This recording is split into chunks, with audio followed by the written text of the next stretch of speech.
اب اس کے بعد سوال پیدا ہوتا ہے کہ یہ رات جو ہے مخفی کیوں رکھی گئی؟ تعین کے ساتھ کچھ معلوم نہیں یہ رات کون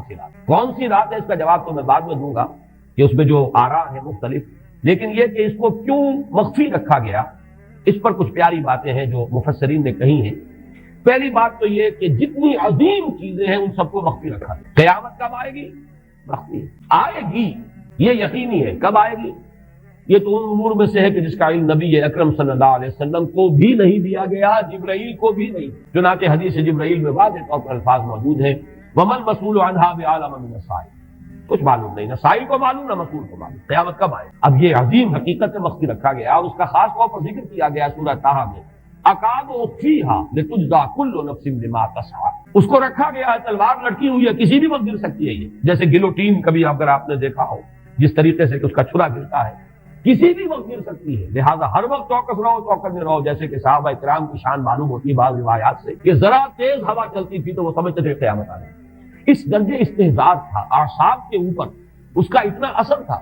کہ ذرا تیز دھکر چلا اور انہوں نے سمجھا قیامت۔ تو اس طریقے سے قیامت کو مخفی رکھا گیا۔ اکاد اخفیھا لتجزیٰ کل نفس بما تسعیٰ، نہ آج سے 100 برس پہلے والوں کو معلوم تھا کہ قیامت کب آئے گی، نہ آج والوں کو معلوم ہے، نہ اگر ابھی دنیا کی عمر ہے ابھی 100 برس اور تو قیامت سے ایک دن پہلے بھی شاید یقینی طور پر معلوم نہ ہو سکے کہ کل قیامت آ رہی ہے، تاکہ ہر وقت جو ہے امتحان اتنا ہی شدید رہے، اتنا ہی کڑا امتحان رہے ہر ایک کے لیے۔ لتجزیٰ کل نفس بما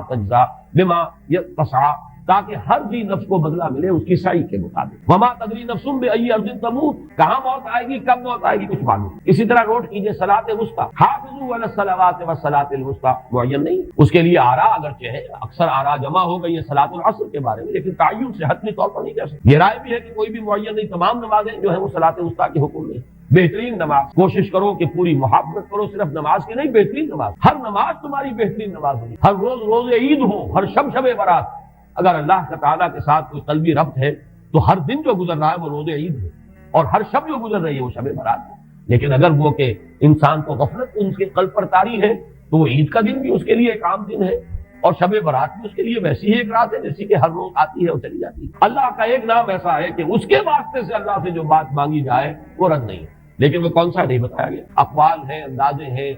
حی و قیوم پر زیادہ، الحی القیوم پر زیادہ لوگوں کا جو ہے وہ اجماع ہوا ہے، لیکن یہ کہ یقین سے نہیں ہے۔ تو اسی میں اس کو بھی نوٹ کر لیجئے کہ اس کو مخفی رکھا گیا ہے لیلۃ القدر کو۔ لوگ زیادہ سے زیادہ محنت کریں، زیادہ سے زیادہ مشقت کریں، اس کے لیے جو بھی اس کی قدر و منزلت سے کسی درجے میں آگاہ ہیں، وہ اگر معین ہی ہو جاتا کہ ایک شب یہ ہے تو پھر تو سب کے سب اس رات میں محنت کر لیتے، باقی راتیں جو ہیں وہ پھر سونی اور ویران گزرتی۔ لیکن یہ کہ مطلوب یہ ہے کہ زیادہ سے زیادہ راتیں آباد ہوں، زیادہ سے زیادہ راتوں میں ذکر ہو، عبادت ہو، دعا ہو، اس لیے اس کو مخفی رکھا گیا۔ یہ حکمت ہے۔ اس میں بھی ایک عجیب نکتہ ہے جو امام راضی رحمۃ اللہ علیہ نے بیان کیا ہے، اور حوالہ اگرچہ نہیں دیا اس حدیث کا، لیکن ایک روایت کے حوالے سے بات بیان کی ہے کہ اس کے ظاہر نہ کرنے میں بھی اللہ کی ایک شفقت اور رحمت ہے بندوں کے حق میں، اس لیے کہ اس کی قدر جتنی زیادہ ہے اتنی ہی اس کی ناقدری پر سزا ہوگی۔ اگر معلوم ہو کہ یہ شب ہے، اس کی ناقدری کو انسان کرے تو گویا کہ پھر وہ اتنا ہی زیادہ مورد عقاب اور مورد سزا بن جائے۔ اس کے لیے ایک بڑا پیارا واقعہ نقل کیا امام راضی نے کہ حضور صلی اللہ علیہ وسلم حضرت علی رضی اللہ تعالی عنہ ایک روز مسجد میں داخل ہوئے، ساتھ ہی آئے، دیکھا کہ ایک شخص سو رہا ہے، نماز کا وقت ہو چکا تھا۔ حضور نے حضرت علی سے فرمایا کہ اسے جگا دو، اسے ہوش میں لے آؤ تاکہ یہ وضو کرے، نماز کے لیے تیاری کرے۔ حضرت علی نے امتثال امر کیا، جا کر جگا دی۔ لیکن پھر ایک سوال کیا حضرت کہ حضور آپ تو خود نیکی کے کاموں میں بہت سبقت فرمانے والے ہیں، سباق بالخیر، یہ لفظ ہے، سبقت کرنے والے بہت کثرت کے ساتھ، تو آپ نے یہ جو ہے یہ کام خود کیوں نہیں فرمایا اور مجھے کیوں اس کے لیے آپ نے حکم دیا؟ آپ خود بھی اسے جگا سکتے ہیں۔ آپ نے فرمایا کہ تم اس کی حکمت کو سمجھ لو، میرے جگانے پر اگر وہ نہ جاگتا اور انکار کر دیتا تو کفر ہو جاتا، اور تمہارے جگانے پر اگر کوئی تساہل سے بھی وہ کام دیتا تو وہ کفر نہ۔ یہ ایک فرق ہے کہ اللہ تعالیٰ کی طرف سے ایک شفقت ہے کہ حضور صلی اللہ علیہ وسلم جگاتے اور کسی درجے میں وہ انکار کر دیتا۔ کبھی ایسا بھی ہوتا آدمی نیند میں ہے اور وہ کہتا جاؤ جاؤ مجھے آرام کرنے دو، تو اگر میرے ساتھ یہ معاملہ ہوتا تو وہ کفر کے درجے کو پہنچ جاتی بات، لیکن اگر تمہارے ساتھ یہ معاملہ ہو بھی جاتا تو اس درجے شدید نہ ہوتا۔ تو گویا کہ حضور نے اس شخص پر شفقت کے اعتبار سے یہ شکل اختیار کی کہ خود نہیں جگایا، بلکہ یہ کہ حضرت علی رضی اللہ تعالیٰ عنہ کو حکم دیا کہ اسے جگا۔ یہ نکتہ کہ لیلۃ القدر کے اخفاء میں یہ بات بھی ہے کہ اگر اس کو عیاں کر دیا جاتا، معین کر دیا جاتا، تو پھر جو لوگ اس سے غافل رہتے پھر وہ بہت سخت ناقدری کا ارتکاب کرتے اور بڑی سزا کے مستحق۔ اب چھٹی بحث ہے کہ وہ رات کون سی۔ اگرچہ ایک رائے شاذ یہ بھی ہے کہ وہ رمضان سے باہر کی رات بھی ہو سکتی ہے، لازم نہیں ہے کہ رمضان ہی کی کوئی شب۔ میں یہ کہہ سکتا ہوں کہ تقریباً اجماع ہے اس پر کہ یہ رات رمضان مبارک ہی کی ایک رات۔ اس کی دلیل ایک تو یہ کہ القرآن یفسر بعضہ بعضا کے اصول کے مطابق قرآن مجید کے اندر سورہ بقرہ میں یہ واضح کر دیا گیا شہر رمضان الذی انزل فیہ القرآن، رمضان مبارک کا مہینہ وہ ہے کہ جس میں قرآن نازل کیا گیا، اور یہاں فرمایا انا انزلناہ فی لیلۃ القدر۔ ان دونوں کو جوڑیے تو اس کا ایک لا محالہ جو ایک انیویٹیبل رزلٹ نکلتا ہے وہ یہی ہے کہ یہ لیلۃ القدر رمضان مبارک۔ دوسری اس کی تائید ہوتی ہے وہ مشہور حدیث جس کو الحمدللہ کہ ہم نے بہت عام کیا ہے، رمضان مبارک کی آمد سے قبل کوشش ہوتی ہے ہر سال جو ہے اس کی یاد دہانی کرا دی جائے۔ ایک طویل خطبہ جو حضور نے دیا، خطبنا رسول اللہ صلی اللہ علیہ وسلم فی آخر یوم من شعبان، یہ حضرت سلمان فارسی رضی اللہ تعالیٰ عنہ سے مروی ہے کہ حضور نے شعبان کے آخری دن ہمیں خطبہ ارشاد فرمایا، یا ایھا الناس قد اظلکم شہر عظیم شہر مبارک شہر فیہ لیلۃ خیر من الف شہر، لوگوں آگاہ ہو جاؤ، تم پر ایک بہت مبارک مہینے نے، بڑی عظمت والے مہینے نے سایہ کر دیا ہے، سایہ فگن ہو گیا ہے تم پر ایک مہینہ جو بڑی عظمت والا ہے، شہر عظیم جو بڑی برکت والا ہے، شہر مبارک۔ اور تیسرا جملہ اس میں یہی ہے شہر فیہ لیلۃ خیر من الف شہر، وہ مہینہ کہ جس میں ایک رات وہ بھی ہے کہ جو 1000 مہینوں سے۔ ان دونوں چیزوں کے حوالے سے تقریباً دلائل بھی موجود ہیں، اور ویسے یہ کہ جیسا کہ میں عرض کر چکا ہوں اجماع ہے کہ یہ رمضان مبارک کی ایک شب، لیکن رمضان مبارک کی کون سی شب ہے اس پر بعض مفسرین نے تو لکھا ہے کہ 40 قول، لیکن امام راضی نے جو 9 قول نقل کیے ہیں وہ میں تیزی کے ساتھ آپ کو سنا دیتا ہوں۔ ابن رزین رحمہ اللہ کا قول یہ ہے کہ رمضان کی پہلی شب، حضرت حسن بصری رحمۃ اللہ علیہ کی رائے ہے کہ یہ 17ویں شب ہے، یعنی وہ شب کہ پھر جس کے اگلے دن جو ہے وہ غزوہ بدر ہوا ہے، یوم الفرقان۔ حضرت انس رضی اللہ تعالیٰ عنہ مرفوعاً روایت کرتے ہیں کہ یہ 19ویں شب ہے۔ محمد بن اسحاق جو بہت بڑے سیرت نگار ہیں حضور کے، ان کا قول ہے کہ یہ 21ویں شب ہے۔ حضرت عبداللہ ابن عباس رضی اللہ تعالیٰ عنہما سے قول جو ہے مروی ہے کہ یہ 23ویں شب ہے۔ حضرت عبداللہ ابن مسعود رضی اللہ تعالیٰ عنہ سے مروی ہے کہ یہ 24ویں شب، اور اس کو میں ذرا اہمیت دیتا ہوں اس لیے کہ 24ویں شب جو ہے سورہ علق کی ابتدائی آیات کے نزول کے ضمن میں کچھ حساب کتاب کے جوڑنے سے 24ویں اور 25ویں شب کا بھی معاملہ جڑتا ہے، جو کہ میں نے آپ کو سورہ علق کے درس کے دوران بتایا۔ اس کے بعد حضرت ابو ذر غفاری رضی اللہ تعالیٰ عنہ کا قول ہے کہ یہ 25ویں شب ہے۔ اس کے بعد حضرت ابی بن کعب رضی اللہ تعالیٰ عنہ کا قول ہے، یہ وہ ہے جن کو کہ حضور نے خود فرمایا کہ اقرأہم ابی بن کعب، قرآن مجید کے سب سے بڑے قاری حضرت ابی بن کعب ہے رضی اللہ تعالیٰ عنہ، اور ان کے بھی سینے پر آپ نے تھپکی دی تھی، ایک سوال کیا کہ سب سے عظیم سورت کون سی ہے، اور جب انہوں نے صحیح جواب دے دیا سورہ فاتحہ، تو پھر یہ کہ اس پر حضور نے تھپکی دی کہ تمہیں اللہ تعالیٰ نے بہت صحیح مناسبت عطا کی ہے ان کی اور صحابہ میں سے بہت سے لوگوں کی رائے، یہاں تک کہ یہ کہا جا سکتا ہے کہ بقیہ اقوال جو ہے وہ شاذ کے درجے میں ہے، اور یہ گویا کہ اگر اجماع نہ کہا جائے تو بہت حد تک اتفاق کے درجے میں ہے کہ یہ 27ویں شب، اور اس 27ویں شب کے ضمن میں حضرت عبداللہ ابن عباس سے ایک روایت میں پہلے آپ کو بتا چکا ہوں کہ 23ویں شب، لیکن 27ویں شب کے ضمن میں جو مختلف روایات حضرت عبداللہ ابن عباس رضی اللہ تعالیٰ عنہما سے مروی ہیں ان میں بھی کچھ لطیف نکات ہیں، وہ میں بعد میں بیان کروں گا۔ اس کے بعد ایک شاذ قول اور بھی ہے کہ یہ 29ویں شب ہے، تو یہ گویا کہ 9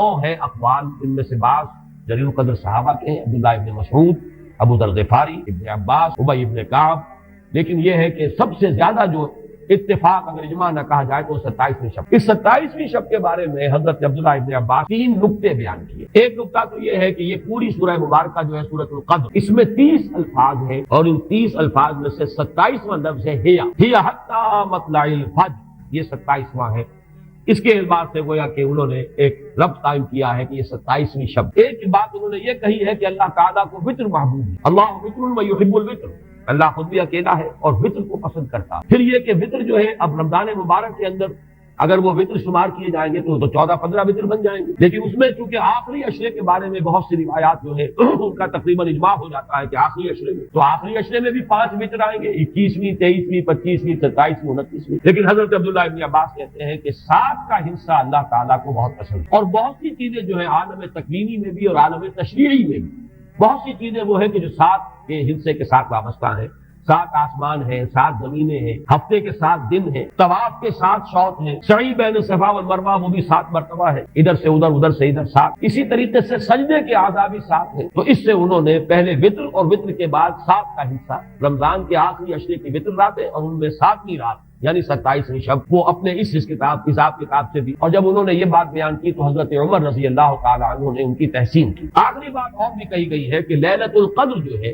اس کے اندر حروف کو اگر شمار کیا جائے تو 9 اور یہ لیلۃ القدر اس سورہ مبارکہ میں 3 مرتبہ آیا، انا انزلناہ فی لیلۃ القدر وما ادراک ما لیلۃ القدر لیلۃ القدر خیر من الف شہر۔ اس اعتبار سے بھی 3 کو ضرب دی جائے 9 سے تو وہ بھی 27 کا رقم۔ بہرحال یہ میں نے جیسے عرض کیا تھا کہ ان کا کوئی تعلق نہ صرف سے ہے، نہ نحو سے ہے، نہ روایات سے، لیکن بہرحال حضرت عبداللہ ابن عباس کا ایک ذوق ہے، اس کو آپ ذوقی باتیں بھی کہہ سکتے ہیں، لیکن یہ کہ حضرت عبداللہ ابن عباس کی ذوقی بات ہے، لہذا اس کا کم سے کم تذکرہ ہو جانا چاہیے۔ ایک بحث یہ ہے کہ اہیا باقیۃ ام لا، کیا یہ رات جو اس کی عظمت تھی یہ باقی ہے یا صرف وہی رات جو تھی جس میں کہ قرآن مجید نازل کیا گیا وہی عظمت کی حامل، یا یہ کہ اب بھی ہر سال یہ رات آ رہی ہے تو اسی عظمت کی حامل ہے، اسی قدر و منزلت کی، اسی برکت کی حامل ہے؟ اس پر بھی تقریباً ایک اجماع ہے کہ یہ لیلۃ القدر باقی ہے، ہر سال آتی ہے۔ اس کے ضمن میں بلکہ میں چاہتا ہوں کہ اپنے قول کی تصحیح کر دوں کہ میں ایک رائے میں نے ابتدائی دور میں بیان کی ہے اپنے بعض خطبات میں، تقاریر میں، اور وہ جیسا کہ خطیبانہ انداز ہوتا ہے قرآن مجید کی عظمت کے بیان کے ضمن میں میں یہ باتیں، یہ بھی نقطے کے درجے کی باتیں ہوتی تھی اور وہ میں بیان کرتا رہا ہوں کہ قرآن ہے اصل عظمت کی حامل ہے۔ جس رات میں یہ قرآن نازل ہوا وہ لیلۃ القدر بن گئی، گویا کہ لیلۃ القدر کی عظمت جو ہے وہ قرآن کی عظمت سے مستعار۔ جس مہینے میں یہ نازل ہوا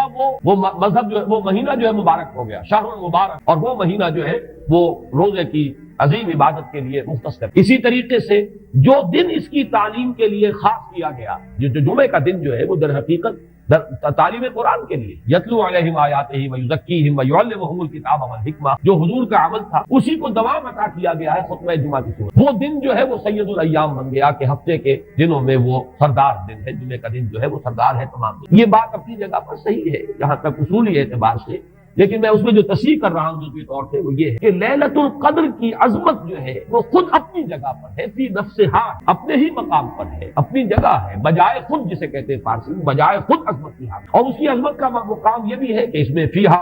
یفرق کل امر حکیم، تمام معاملات جو ہے اللہ کے فیصلے جو ہے ان کو ایشو کر دیا جاتا ہے، وہ گویا کہ حوالے کر دیے جاتے ہیں، وہ فیصلے صادر ہو جاتے ہیں اللہ تعالیٰ کی جناب سے۔ تو یہ اس کی عظمت قدیم ہے، قرآن کا نزول اس کے ساتھ شامل کیا گیا ہے کہ اس عظیم رات کا انتخاب کیا گیا ہے قرآن کے نزول۔ یہ میں چاہتا تھا کہ اپنے ان سابقہ بیانات کے ضمن میں یہ تصحیح جو ہے میں آپ کو نوٹ کرا دوں۔ دوسرے یہ کہ آیا اس کے ساتھ اس کا دن بھی اس عظمت میں شامل ہے یا نہیں؟ اس میں بھی اکثر مفسرین کا جواب یہ ہے کہ دن شامل، اس لیے کہ قرآن مجید کا حساب کتاب، عرب کی تقویم، اس میں رات بول کر بھی دن رات مراد لیتے تھے اور یوم بول کر بھی دن رات مراد۔ یوم بھی 24 گھنٹے کے مجموعے کا نام ہے، اور جب رات کا تذکرہ آتا ہے تو رات بھی در حقیقت دن اور رات کے 24 گھنٹوں پر